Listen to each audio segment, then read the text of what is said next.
Hello guys, welcome back to my YouTube channel. स्वागत है आप सभी का हमारे यूट्यूब चैनल पर। तो आज के इस वीडियो लेक्चर में मैं आपको पढ़ाने वाला हूँ मोस्ट इंपॉर्टेंट इडियम्स। और ये इडियम्स जो मैं आपको पढ़ाऊंगा ये होगा हमारा इंग्लिश ब्लैक बुक से, जिसमें हम 200 मोस्ट रिपीटेड इडियम्स पढ़ेंगे।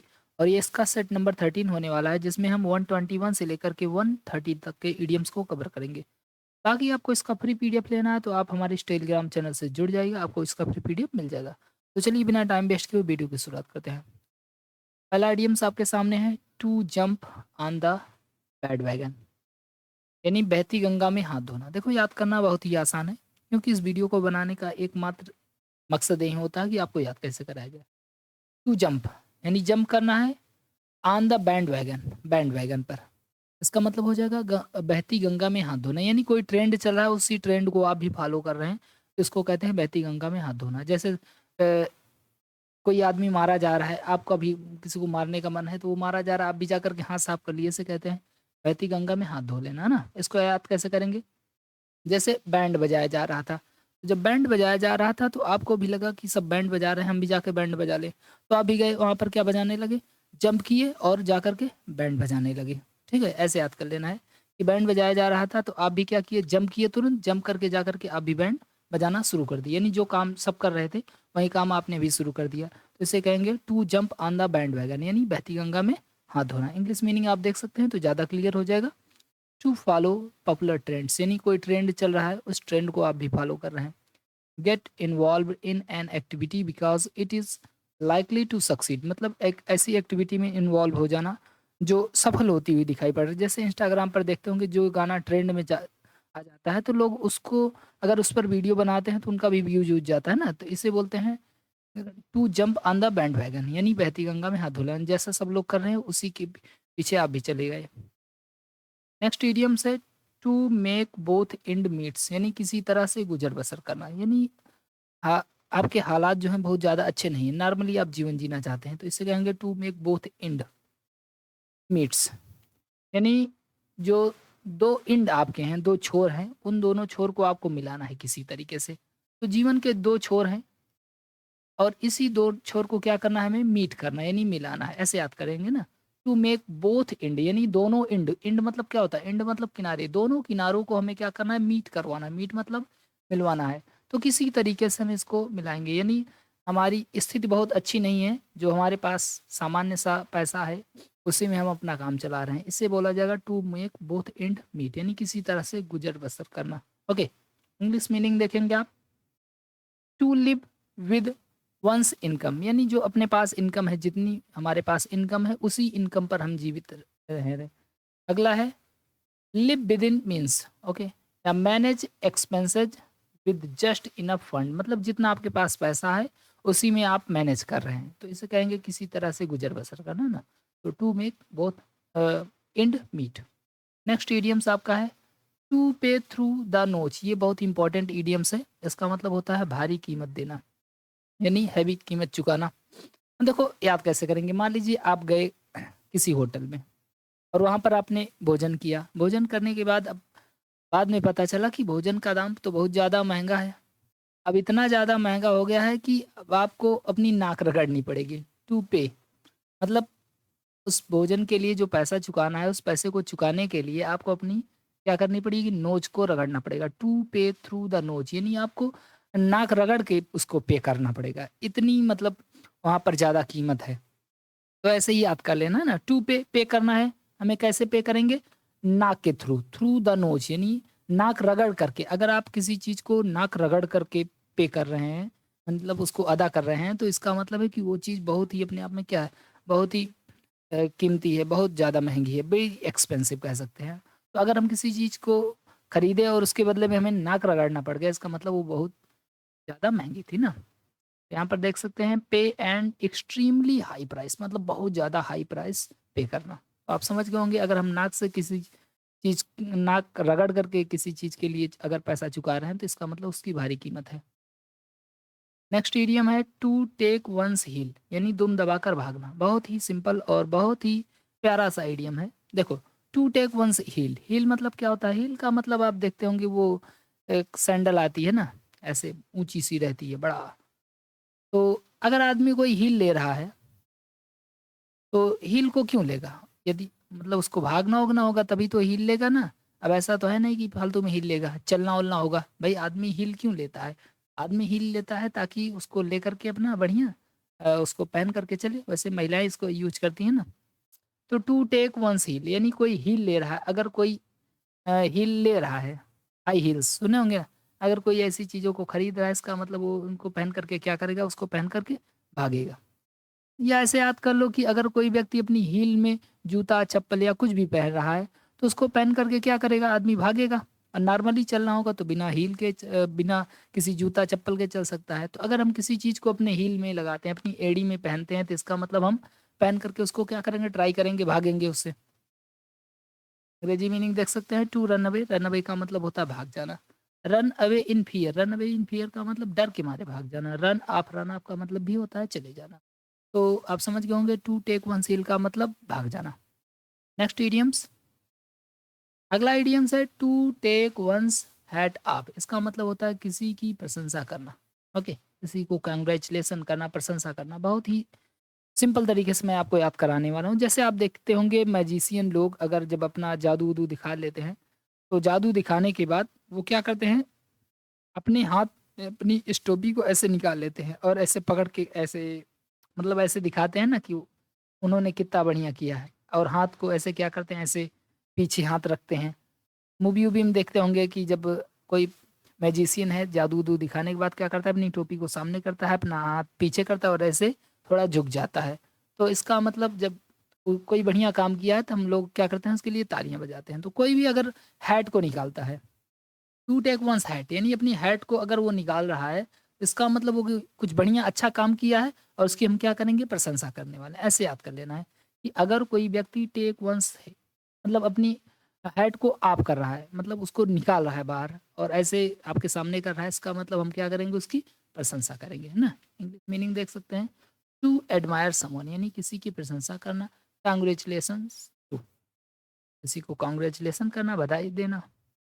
नेक्स्ट इडियम्स आपका है to turn over a new leaf. इसका मतलब होता है नए जीवन की शुरुआत करना। तो देखो ये इससे पता चल रहा है सीधा-सीधा to turn over new leaf यानी नई पत्ती के रूप में उभरना। अब जैसे पेड़ में अगर जब नई-नई पत्तियाँ उभरती हैं तो इसका मतलब उसका एक नया जीवन शुरू होता है कि नहीं? जैसे कोई डाल है, उसको आपने काट दिया, फिर यहाँ से एक नई डाल निकलेगी और डाल निकलेगी, तो यहाँ पर क्या होंगी? पत्तियाँ निकलेंगी, तो उसका एक नया जीवन शुरू होता है। तो जब भी एक कह सकते हैं कि नई पत्ती निकलने का मतलब क्या है? एक नए जीवन की शुरुआत होना ना। तो ये तो बहुत ही सिंपल सा आइडिया है। आप ऐसे भी समझ सकते हैं कि नई पत्ती निकलने का मतलब क्या है? नए जीवन की शुरुआत होना। यहाँ पर साफ-साफ लिखा गया है to turn over new leaf यानी नए जीवन की शुरुआत करना। इंग्लिश मीनिंग आप देख सकते हैं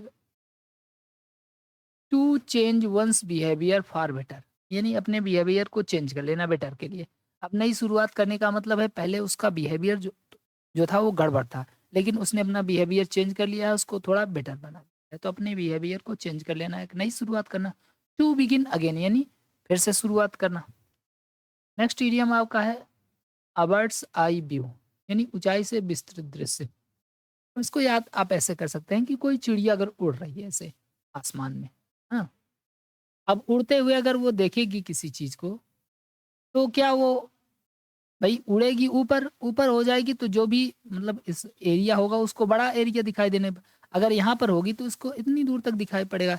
लेकिन ये वो जितनी दूर जाएगी उसको उतना क्या होगा, उतना विस्तृत व्यू दिखाई पड़ेगा। मतलब वो उतना ज़्यादा अ, एरिया में देख सकती है। लेकिन जब ऊपर हो जाएगी ना तो वो बहुत अच्छे से नहीं देख पाएगी। अब जैसे चलते आप कोई चीज़ को देख रहे हैं तो बहुत ध्यान से नहीं देख पाएँगे। तो अगर कोई चिड़िया उड़ते हुए किसी दृश्य को देख रही है, तो उसको बहुत सरसरी निगाह से हम कह सकते हैं देखेगी। ठीक है? तो ऐसे याद कर लेंगे। बर्ड जो है वो ऊपर अगर जाती है तो वो बहुत ही नॉर्मल एक ऐसे सरसरी निगाह से देखेगी, बहुत ज़्यादा अच्छे से नहीं देख पाएगी। A general view from above यानी ऊपर से कुछ जनरल व्यू देना जैसे मतलब सामान्य व्यू मतलब बहुत ध्यान से ना देखना कहने का ये है। गुड एंड कम्प्रिहेंसिव आइडिया एक अच्छा विचार। तो ऊपर से अगर कोई चीज़ देखी जा रही है तो वो पूरा दिखेगा। नेक्स्ट इडियम है आपका अ क्लोज फिस्टेड पर्सन यानी कंजूस आदमी। देखो इसको याद करना बहुत आसान है। जैसे कोई आदमी है, ओके? अब वो आदमी उसके हाथ में अगर 1 रुपया आ जाता है, तुरंत अपनी मुट्ठी बंद कर लेता है, क्लोज़ कर लेता है। क्लोज़ मतलब बंद कर लेना और फिस्ट का मतलब क्या होता है? मुट्ठी। पर्सन मतलब आदमी होता ही है। कोई ऐसा पर्सन है जिसके हाथ में अगर 1 रुपया आ जाता है तो अपनी फिस्ट को क्या करता है? तुरंत बंद कर लेता है। ₹2 आ जाए तो फिस्ट को बंद कर ले, ₹100 आ जाए फिस्ट को बंद कर ले, 500 आ जाए फिस्ट को बंद कर ले। मतलब अगर 1 भी रुपया उसके पास आता है तो तुरंत क्या कर लेता है? वो अपना क्लोज़ फिस्ट कर लेता है। ठीक है? अपना फिस्ट क्लोज़ कर लेता है, कहने का मतलब ये यानी अपने मुट्ठी को बंद कर लेता है। अब मुट्ठी को बार-बार बंद कर ले रहा है, 1 भी रुपया नहीं जाने दे रहा है, इसका मतलब वो कंजूस आदमी है कि नहीं? भई 1 को रुपया खर्चा नहीं करना चाहता है, अगर कुछ भी आता है तो उसको क्या करता है? तुरंत अपनी मुट्ठी में बंद कर लेता है। इसका मतलब वो बहुत ही कंजूस आदमी है। तो क्लोज़ फिस्टेड पर्सन का मतलब कंजूस आदमी। इंग्लिश मीनिंग देख ही सकते हैं माइज़र, माइज़र मतलब क्या होता है? कंजूस। हाँ। अगला है अ ड्रॉप इन बकेट यानी ऊँट के मुँह में जीरा। ये बहुत ही सिंपल सी कहावत है, अक्सर लोग सुनते होंगे इसको। ड्रॉप का मतलब क्या होता है? बूँद और बकेट का मतलब क्या होता है? बकेट का मतलब बाल्टी, ना? तो अब जैसे एक बाल्टी है मान लीजिए, ठीक है? बाल्टी तो नहीं बन रही, चलो ऐसे। ये मान लीजिए बाल्टी है। अब इसमें एक आपको कहा गया कि जाओ इसमें पानी भर लाओ और आप गए यहाँ से 1 बूँद पानी ऐसे भर लिए, 1 बूँद, केवल 1 बूँद। अब बताओ क्या ये माना जाएगा कि ये बाल्टी भरी है? तो ऐसा कहा जाएगा कि ये तो ऊँट के मुँह में जीरा मतलब इस बाल्टी में कम से कम आता आपका 20 लीटर पानी और आपने भरा कितना? मात्र 1 बूँद, यानी अ ड्रॉप, 1 ही ड्रॉप भरा है आपने इस पूरी बाल्टी में जिसमें 20 लीटर पानी आ सकता था। इसका मतलब कि इसकी खुराक बहुत ज़्यादा है लेकिन आपने इसको कितना दिया? 1 बूँद दिया, 20 लीटर जिसमें आ सकता था आपने उसमें क्या किया? 1 बूँद पानी भरा है। तो इसको कहते हैं ऊँट के मुँह में जीरा। ऊँट के मुँह में जीरा का मतलब आप समझ गए होंगे। ऊँट के मुँह में जीरा का मतलब होता है कि कोई चीज़, कोई व्यक्ति या पर्सन, कोई जानवर, कोई भी हो, जैसे मान लो कोई जानवर है, अब वो बहुत खाता है, ऐसे 100 रोटी खाता है। अब 100 रोटी खाने वाले को आपने आधा रोटी दिया, तो इस चीज़ को कहेंगे ऊँट के मुँह में जीरा, ना? या कोई बहुत बड़ा चीज़ है, उस बड़े चीज़ में से आपने एकदम छोटा-सा पार्ट निकाल लिया। जैसे ये इतना बड़ा स्क्वायर है, रेक्टेंगल है, इसमें से आपने एक छोटा-सा रेक्टेंगल ऐसे निकाल लिया। इसको क्या बोलेंगे? ऊँट के मुँह में जीरा।